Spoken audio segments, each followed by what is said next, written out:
Alright guys, we're going to talk about all of the constitutions for that territory known as Kansas. That Kansas territory extended originally all the way out to Colorado, but it really went on to the forefront of the nation when this institution of slavery started being pushed down the throats of the people living in there, and we had anti-slavery people standing out against it. There were several conventions and constitutions that ended up being put in place. The Topeka Constitution would have been one of the first.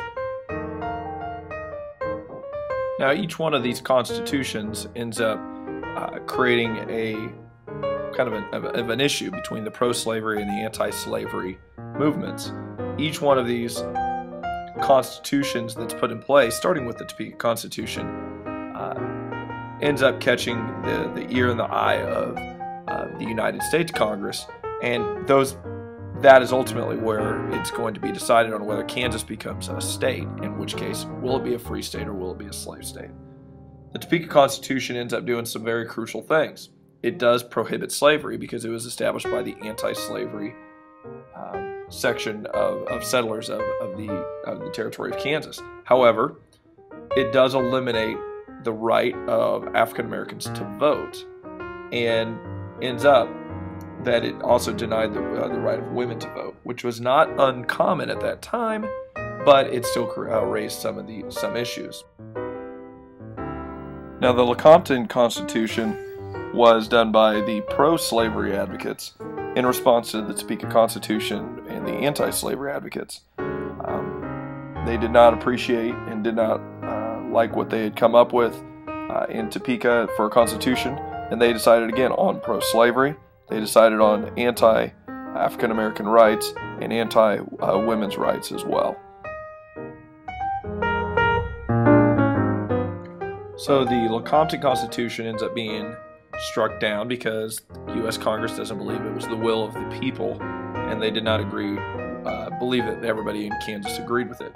So while the Kansas Congress while the United States Congress was turning around and discussing these, came the third constitution. That would be the Leavenworth Constitution. The people of the Kansas Territory, they came back and they tried to get it. This was a free state discussion.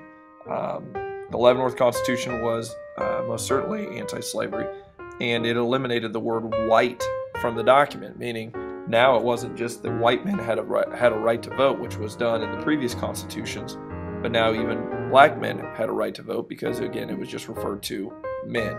Now, again, it did not eliminate, this did not grant access of voting to women, but it did, which is, again, not uncommon of that time, but the word male was still in that constitution. So the number of people that voted for this was very small. However, the Constitution did pass. It was taken to Congress as an alternative to the Lecompton, but it failed to get all the way through Congress because, again, it wasn't really truly the will of the people.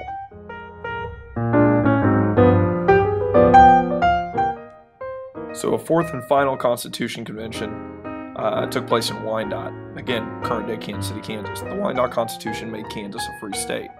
The document restricted most voting rights and service to the Indian militia just to white men, but it made some improvements in the rights of women, meaning it allowed women to vote. But again, it took away the right of voting by African Americans.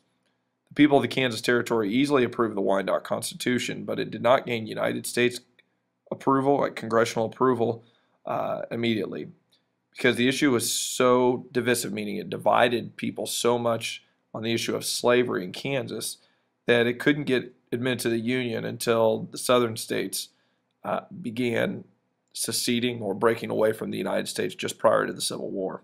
So now all of a sudden we're going to have this issue of civil war, and once those southern states are gone, the state of Kansas, based on this Wyandotte Constitution, can now be entered into the United States as a free state.